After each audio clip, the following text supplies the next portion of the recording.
Bullies attempt to steal the new girl's phone. Wrong target. She was a KRAV MAGA instructor. 17-year-old Maya Rothenberg adjusted her oversized glasses and pulled her long cardigan tighter around her slender frame as she walked through the crowded hallways of Westfield High School. It was her third week at this new school, and she still felt like a ghost floating through conversations she wasn't part of, sitting alone at lunch tables and navigating corridors where everyone else seemed to belong. Her dark hair was always pulled back in a simple ponytail, and she kept her head down, earbuds in, trying to make herself as invisible as possible. Maya had moved to Westfield after her mother got a new job across the state. Leaving behind her old life hadn't been easy, but she'd learned to adapt. What nobody at Westfield High knew was that Maya had spent the last 5 years of her life training in KRAV MAGA, the Israeli military combat system, under her uncle David, who was a former Special Forces operative. She'd earned her instructor certification just before the move, capable of teaching others the brutal and efficient fighting techniques she'd mastered. But Maya had promised her mother she'd keep a low profile at the new school. No fighting, no trouble, just focus on her studies and graduate quietly. The hallways of Westfield High were typical of any suburban school. Long corridors lined with blue lockers, motivational posters about school spirit, and the usual teenage ecosystem of cliques and social hierarchies. Maya had quickly identified the various groups. The athletes who dominated the main hallway near the gym, the theater kids who gathered by the auditorium, the academic achievers who clustered around the library, and unfortunately, the group she'd been trying to avoid, the troublemakers who seemed to take pleasure in making others miserable. Tyler Morrison was the undisputed leader of this particular pack of bullies. At 18, he was tall and broad-shouldered, with the kind of confident swagger that came from never being challenged. His sandy blonde hair was always perfectly styled, and he wore his Letterman jacket like armor, even though he'd been kicked off the football team junior year for fighting. Tyler's right hand was Jackson Pierce, a wiry kid with dead eyes and a cruel smile, who seemed to enjoy other people's pain almost as much as Tyler did. The third member of their trio was Marcus Webb, stockier than the other two, who usually served as the muscle when intimidation was needed. Maya first encountered them during her second day at Westfield. She'd been walking to her AP chemistry class when Tyler deliberately bumped into her, sending her books scattering across the hallway floor. "Watch where you're going, Four Eyes," he'd sneered, while Jackson and Marcus laughed. Maya had quietly gathered her books without making eye contact, her jaw clenched, but her promise to her mother echoing in her head. She could have easily put Tyler on the ground in 3 seconds, but instead she'd walked away. The cafeteria became another battlefield. Maya preferred sitting alone near the windows, reading while she ate her lunch, but Tyler's crew had made it their mission to make even this simple peace impossible. They'd walk by her table, accidentally knocking her water bottle over, making loud comments about weird new girls who think they're too good to talk to anyone. Jackson had a particular talent for making disgusting kissing noises whenever Maya walked past, while Marcus would block her path just long enough to make her late for class. "Just keep your head down," Maya would tell herself during these encounters. "Don't give them a reason to escalate. Don't let them see that you're anything other than what they think you are." She'd learned from her KRAV MAGA training that the best fight was the one you avoided entirely. But she'd also learned that sometimes avoidance wasn't an option. The gymnasium was where things got worse. During her required PE class, Maya tried to stay in the background, participating just enough to avoid attention from Coach Martinez, but not enough to stand out. Tyler was in the same class, and he'd taken to accidentally hitting her with balls during dodgeball, shouldering her during basketball, and making sure she was always picked last for teams. The locker room was even worse. Maya had to time her changes carefully to avoid the trio, who would make crude comments and sometimes steal small items from other girls' lockers just to watch them panic. "This is temporary," Maya reminded herself constantly. Just get through senior year, don't cause problems. Mum has enough stress with the new job. But every day, the pressure built a little more. Maya could feel her carefully controlled demeanor beginning to crack, and she knew that was dangerous. In KRAV MAGA, emotional control was everything. Lose your cool, lose the fight. 3 weeks into her time at Westfield, the harassment escalated significantly. Maya was retrieving books from her locker when Tyler slammed it shut, nearly catching her fingers. "Hey, new girl," he said, his voice carrying that particular tone that meant trouble. "Me and the boys have been wondering, what's your deal? You think you're better than everyone here?" Maya kept her eyes down, gathering her books against her chest. "I just want to go to class," she said quietly. "Oh, she speaks," Jackson cried dramatically. "Guys, the mute finally has something to say." Marcus stepped closer, blocking Maya's path to her next class. "You know, it's rude not to introduce yourself properly. We've been trying to be friendly, and you just ignore us." Maya could feel the familiar tension in her shoulders, the way her body automatically shifted into a defensive stance that she immediately had to suppress. These boys had no idea they were poking at something far more dangerous than they could imagine. "My name is Maya. Now please let me pass." "Maya," Tyler repeated, drawing out the syllables mockingly. "That's a weird name. You foreign or something? Is that why you're so antisocial?" The comment stung more than Maya wanted to admit. She'd dealt with casual racism before, people making assumptions about her background based on her appearance and name. But she'd learned that reacting only made things worse. "Please move," she said again, her voice steady despite the anger building in her chest. Tyler smiled, and it wasn't a pleasant expression. "What if we don't want to move? What are you going to do about it, Four Eyes?" For just a moment, Maya let herself imagine what she could do. A sharp strike to Tyler's solar plexus would drop him gasping to the floor. A quick joint lock on Marcus would have him screaming.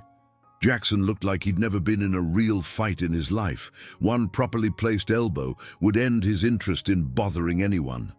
But instead, Maya took a deep breath and stepped back. "Nothing," she said quietly. "I'm not going to do anything." The trio exchanged glances, and Maya could see the moment they interpreted her restraint as weakness. That was the moment everything began to change for the worse. Over the following weeks, the harassment became more systematic. Tyler's crew began timing their activities to Maya's schedule, ensuring they could maximize her discomfort throughout the day. They'd crowd around her desk before classes started, making loud jokes about her appearance and mannerisms.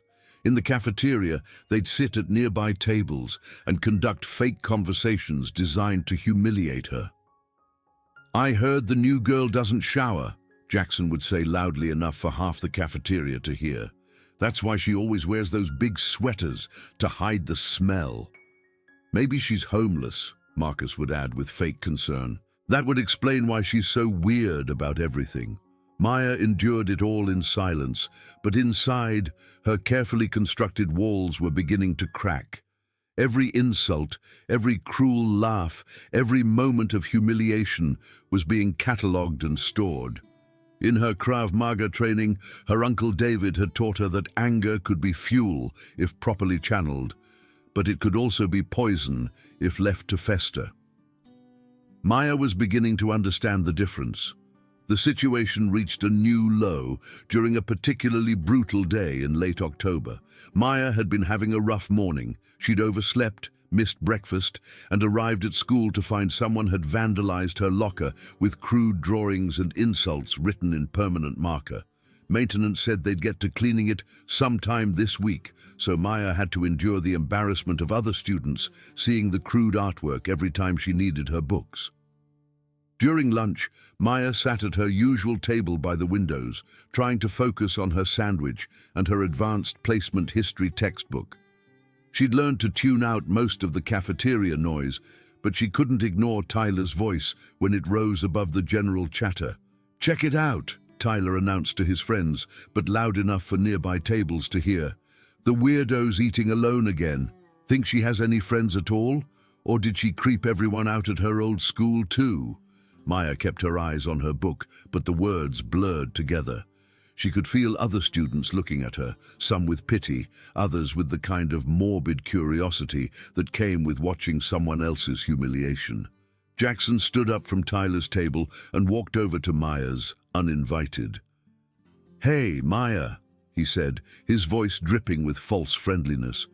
"We were just wondering, do you actually have any friends? Like, anywhere? Or are you just one of those weird loner kids who talks to herself?" Maya looked up slowly, meeting Jackson's eyes for the first time.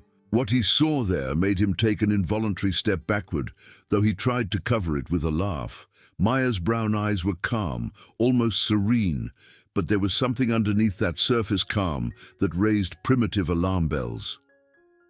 "I prefer my own company," Maya said quietly, her voice steady and controlled. "That's sad," Jackson continued, though something in Maya's tone made him less confident than before. "I mean, don't you get lonely?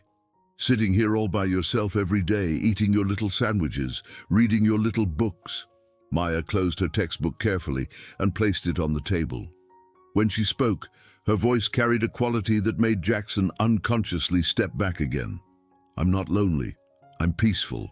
There's a difference." Tyler had noticed the interaction and walked over, not wanting his second-in-command to lose face. "What's going on here? Jackson making friends with the antisocial new girl? Just trying to understand why someone would choose to be such a loser," Jackson said, but his voice lacked its usual venom. Maya stood up slowly, gathering her lunch and her book. As she did, Tyler noticed something he hadn't before. Despite her baggy clothes and slouched posture, Maya moved with an odd kind of grace. There was something deliberate about every motion, as if she were constantly aware of her body and her surroundings in a way most teenagers weren't. "You know what I think?" Tyler said, stepping closer to Maya. "I think you're not antisocial at all. I think you're scared. I think you're just a scared little girl who doesn't know how to make friends." Maya paused in her packing, her hands stilling on her textbook. When she looked up at Tyler, her expression was completely neutral, which somehow made it more unsettling than anger would have been. "You think I'm scared?" Maya repeated, her voice barely above a whisper. "Yeah, I do," Tyler said, emboldened by what he misinterpreted as submission. "I think you're terrified of actually interacting with people because you know you're weird and nobody would like you anyway." Maya nodded slowly, as if considering this perspective seriously. "That's an interesting theory," she said.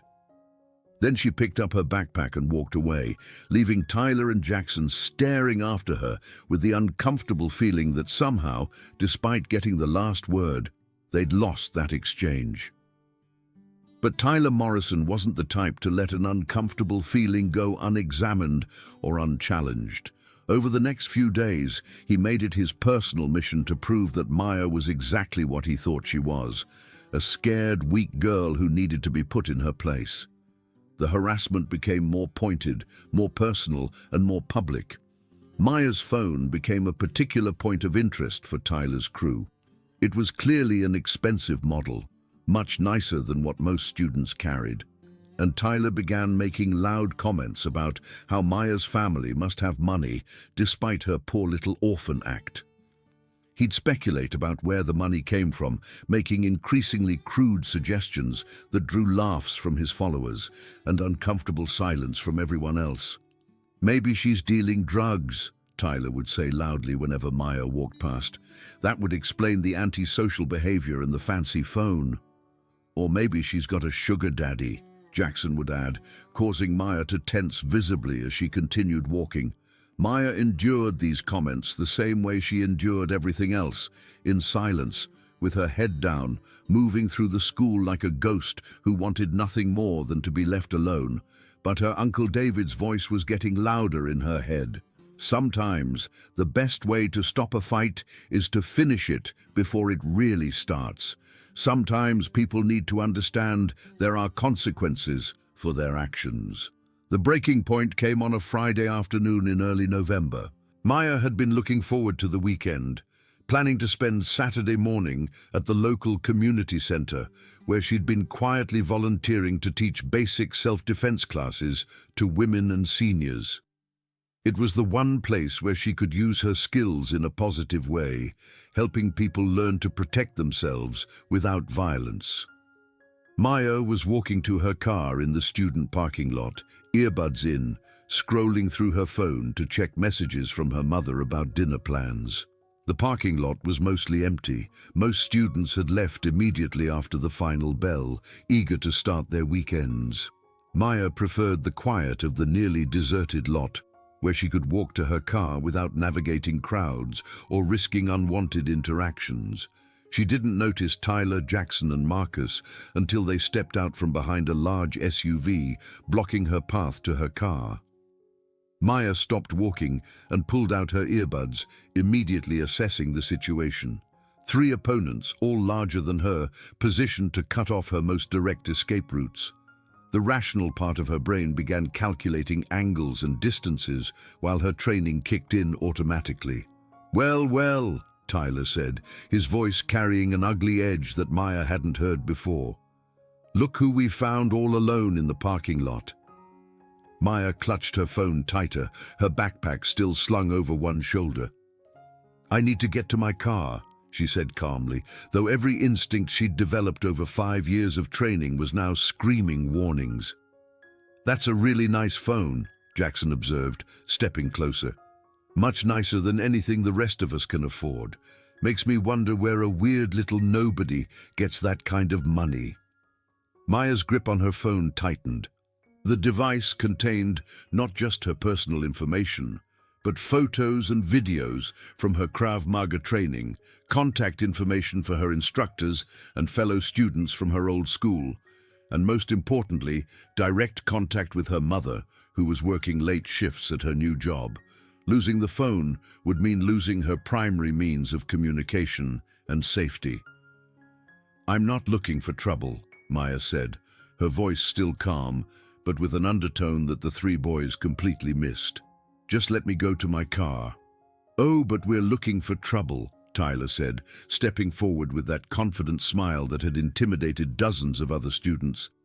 "See, we've decided that you owe us something for being such a stuck-up bitch all semester. Call it a social tax." Marcus moved to Maya's left, while Jackson shifted to her right, completing a triangle formation that would have been effective against most 17-year-old girls. Maya noted their positions automatically, her brain cataloging weaknesses and escape routes, even as she continued trying to de-escalate. "I don't owe you anything," Maya said, her voice dropping to barely above a whisper. "Walk away, please." "Please?" Tyler laughed, the sound harsh and mocking. "Oh, now she's begging. That's more like it. Hand over the phone, Maya. Think of it as payment for all the times we've tried to be friendly, and you've been a total bitch about it." Maya took a step backward, maintaining distance, her free hand automatically moving to a defensive position that she immediately had to suppress. "No!" "No?" Jackson repeated incredulously. "Did she just tell us no?" "I think she did," Marcus said, cracking his knuckles in what he clearly thought was an intimidating gesture. "Maybe she needs help understanding the situation she's in." Tyler stepped forward again, close enough now that Maya could smell his cologne and see the cruel anticipation in his eyes. "Here's how this works, Maya. You give us the phone, maybe some cash if you have it, and we let you walk to your car. You refuse, and things get unpleasant. Your choice." Maya looked at each of them in turn, her expression completely calm. When she spoke, her voice carried a quality that should have warned them they were making a terrible mistake. "I've asked you politely to leave me alone. I've tried to avoid this situation for weeks. I've given you every opportunity to walk away." Maya paused, and for just a moment, her carefully controlled facade slipped. "Last chance. Walk away now." Tyler saw the slight change in Maya's posture, the way her shoulders squared and her stance shifted almost imperceptibly. but he interpreted it as fear rather than preparation. Or what? What are you going to do, Four Eyes? Call for help? There's nobody here but us. Maya closed her eyes for a brief moment, and when she opened them, Tyler got his first real look at who Maya Rothenberg actually was, underneath the oversized sweaters and quiet demeanor. What he saw there made his blood run cold, but by then, it was too late to heed the warning. "You want my phone?" Maya asked, her voice now completely different, calm, controlled, and absolutely lethal. "Come and take it." Tyler lunged forward, reaching for Maya's phone with his right hand while preparing to grab her arm with his left. It was exactly the kind of clumsy, aggressive move that Maya had been trained to counter since she was 12 years old.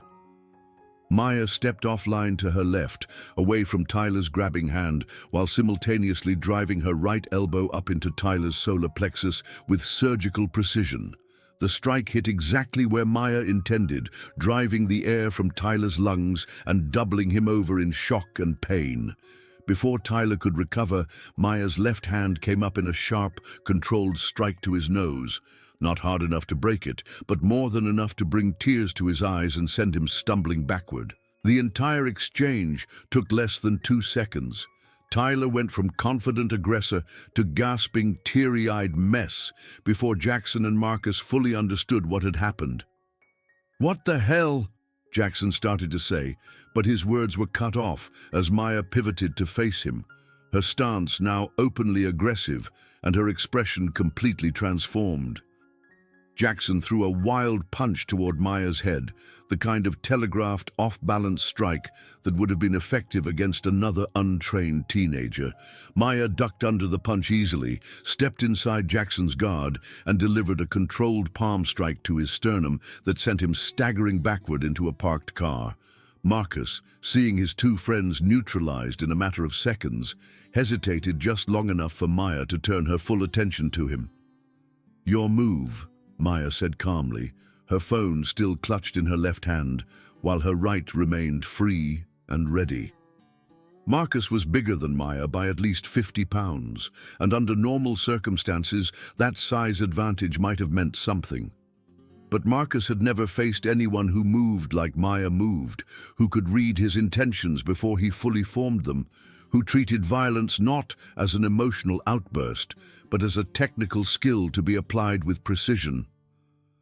Marcus charged forward with a football tackle, hoping to use his size to overwhelm Maya before she could use whatever tricks had dropped his friends. Maya waited until Marcus was committed to his charge, then stepped aside at the last possible moment while driving her knee up into Marcus's ribs as he passed. Marcus hit the ground hard, rolling and gasping, while Maya stood over the three of them with barely elevated breathing. Tyler was still doubled over, trying to get air back into his lungs. Jackson was leaning against a car, holding his chest and staring at Maya with undisguised shock. Marcus was on his hands and knees, trying to figure out how a girl 50 pounds lighter than him had put him on the ground so easily. "I tried to warn you," Maya said, her voice calm and controlled despite what had just happened. "I tried to walk away. I tried to avoid this." Tyler finally managed to straighten up, his face red and his eyes watering. You can't. How did you—" "KRAV MAGA," Maya said simply. 5 years of training, certified instructor level. I teach women and seniors how to defend themselves against people exactly like you." The words hit the three boys like physical blows. All semester, they'd been targeting someone who could have put any of them in the hospital without breaking a sweat. All semester, Maya had been restraining herself, choosing peace over violence, showing them a mercy they'd never bothered to show her. "You could have," Jackson started, then trailed off as the full implications hit him. "I could have put you in the emergency room on the first day you bothered me," Maya confirmed. "Any of you. All of you. I chose not to because I don't believe in using violence to solve problems. I still don't. But I also don't believe in letting people victimize me." Maya looked down at her phone, checking for damage from the confrontation. Finding none, she slipped it into her pocket and adjusted her backpack. When she looked back at the three boys, her expression was almost sad. For weeks, you've been trying to make me feel small and powerless. You've been trying to humiliate me, to make me afraid, to force me to submit to whatever sick game you wanted to play. Maya paused, making eye contact with each of them. The irony is that I never felt powerless, not once. I felt disappointed. Tyler finally found his voice again. Disappointed. In myself, for not stopping this sooner. In the teachers who saw what was happening and did nothing. In the other students who watched you torment me and stayed silent. Maya shouldered her backpack, but mostly in you three, for being exactly what I expected you to be. Maya started walking toward her car, then paused and turned back. This ends now. You don't talk to me, you don't look at me, you don't acknowledge my existence. If you have a problem with that arrangement, we can discuss it again. But I promise you, next time I won't be so gentle. As Maya drove away, Tyler, Jackson and Marcus sat in the parking lot, trying to process what had just happened to them. They'd picked on the wrong girl, not just wrong, but spectacularly, dangerously wrong. For weeks, they'd been poking at someone who could have destroyed them at any moment, someone who had shown them restraint and mercy they'd never deserved. Word of the parking lot incident spread through Westfield High like wildfire over the weekend. By Monday morning, every student seemed to know that Maya Rothenberg, quiet, antisocial Maya with the oversized sweaters and thick glasses, had single-handedly dismantled Tyler Morrison's crew in less than 30 seconds.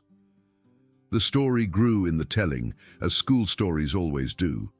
Some versions had Maya breaking bones. Others claimed she'd used weapons. A few insisted she was actually an undercover police officer or had connections to organized crime. But Maya herself said nothing, confirming no details and adding no embellishments. Maya arrived at school Monday morning to find a dramatically different environment. Students who had ignored her for weeks now watched her with mixtures of respect, curiosity, and healthy wariness. Teachers who had somehow missed months of harassment suddenly seemed very aware of Maya's presence in their classrooms. Tyler, Jackson and Marcus were notably absent from their usual haunts. Tyler showed up to classes with bruises on his ribs and a carefully neutral expression whenever Maya was in the room. Jackson kept his head down and avoided eye contact. Marcus seemed to have developed a sudden interest in studying during lunch periods instead of roaming the hallways looking for victims. The change in social dynamics was immediate and profound. Other students who had been targets of Tyler's crew suddenly found themselves left alone. The general atmosphere of low-level intimidation that had pervaded certain areas of the school simply evaporated.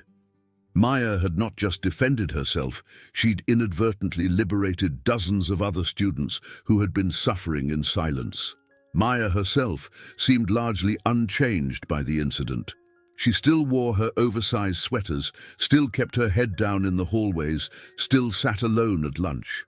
But there was a subtle difference in her posture, a quiet confidence that hadn't been there before.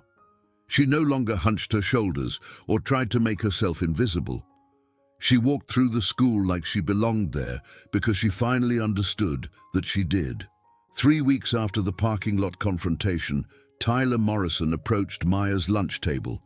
Maya looked up from her book, her expression neutral but alert.